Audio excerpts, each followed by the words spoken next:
Welcome to LC Screen Talk. My name is Larry, and this is my review of Nomadland.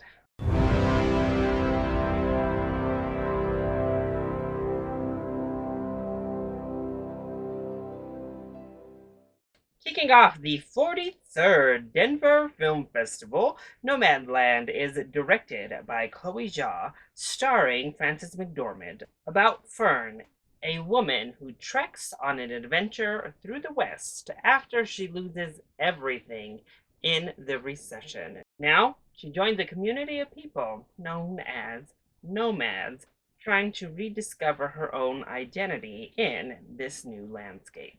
I've heard nothing but rave reviews for this film. I love Chloe Zhao's previous work. The writer was so good and overlooked, might I add.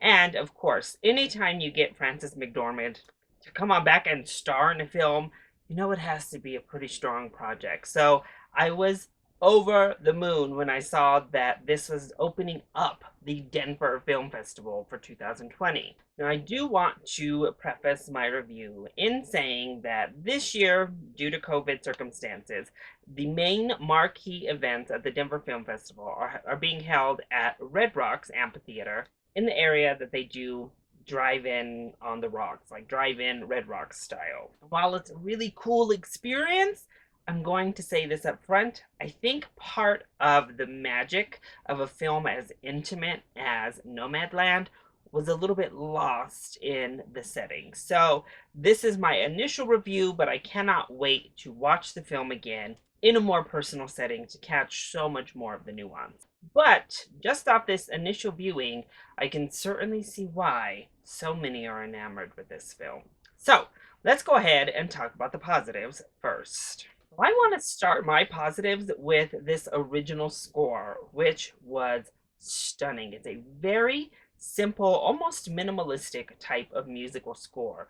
But not only does it fit perfectly for the film's tone and atmosphere, but it completely just gripped me and really just swept me up into the emotion and the beauty of the film itself. The score is so good, as is the cinematography. Talk about, again, the beauty of this film. It is shot in such a stunning way.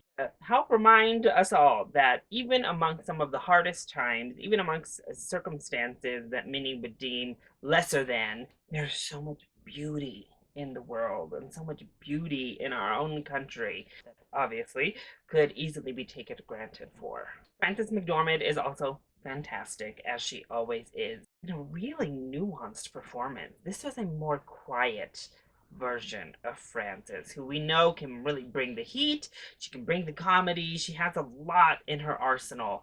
And it was nice to see her deliver just a really natural feeling, authentic performance like this. It was really beautiful. And this is a character study. It's not a loud film. It's not an overly exciting film.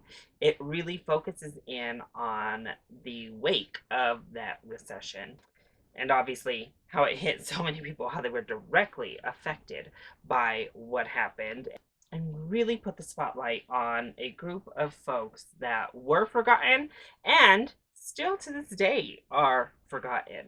And it really puts an optimistic twist on what could be quite a dour subject to follow people through.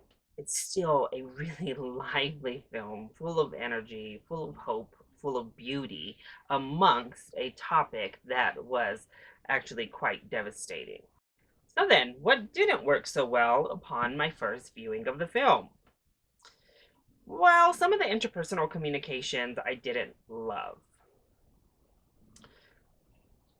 Well, there's this David character that I didn't love.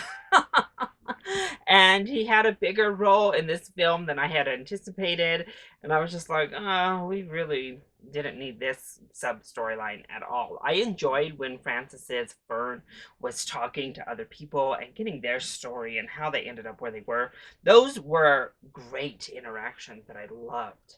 This interaction, no, it really wasn't needed. It detracted and didn't add, well, anything to this film for me. I also think that it runs just a tad bit long. I mentioned it is a quiet film, it is a slow film, but there are two things that happen here that I think didn't need to necessarily happen and could have helped shave down the runtime just a tad. The first is we have moments through the center portions of the film where we're just kind of going along and not really adding a lot to the character study itself or the situation. This isn't a very plot driven heavy film at all. It is all about Fern and these other folks who live out of their vans.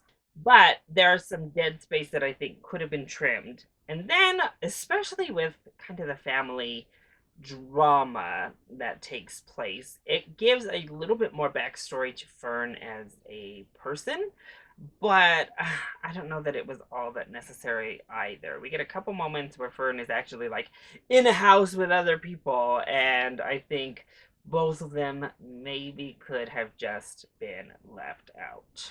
Either that or on the family front, we swing the other way and take out all the David stuff and just use that spare time to further elaborate and further develop this portion of her and her life. But ultimately, Nomadland is a wonderful film. It is a quaint slice of life type of movie that really brings an atmosphere so unique to Chloe and her direction style. And I'm noticing a pattern with her as a director, and it's a pattern I adore. With the beautiful score and the beautiful cinematography and the wonderful performances, Nomadland is definitely to keep an eye out for as it is ready for release. This is one I think you're going to want to check out. So, that is my review of Nomadland. I hope you enjoyed it. If you did, go ahead, click like down below and subscribe to the channel so you are always up to date on my latest videos. Also, join in on the discussion. Are you excited to see Nomadland? And what is your favorite performance from Frances McDormand? Let me know either in the comment section down below, or you can hit me up on Twitter. I love you all so much for your continued support. Mwah! Thank you for watching, and I'll see you next time. Bye!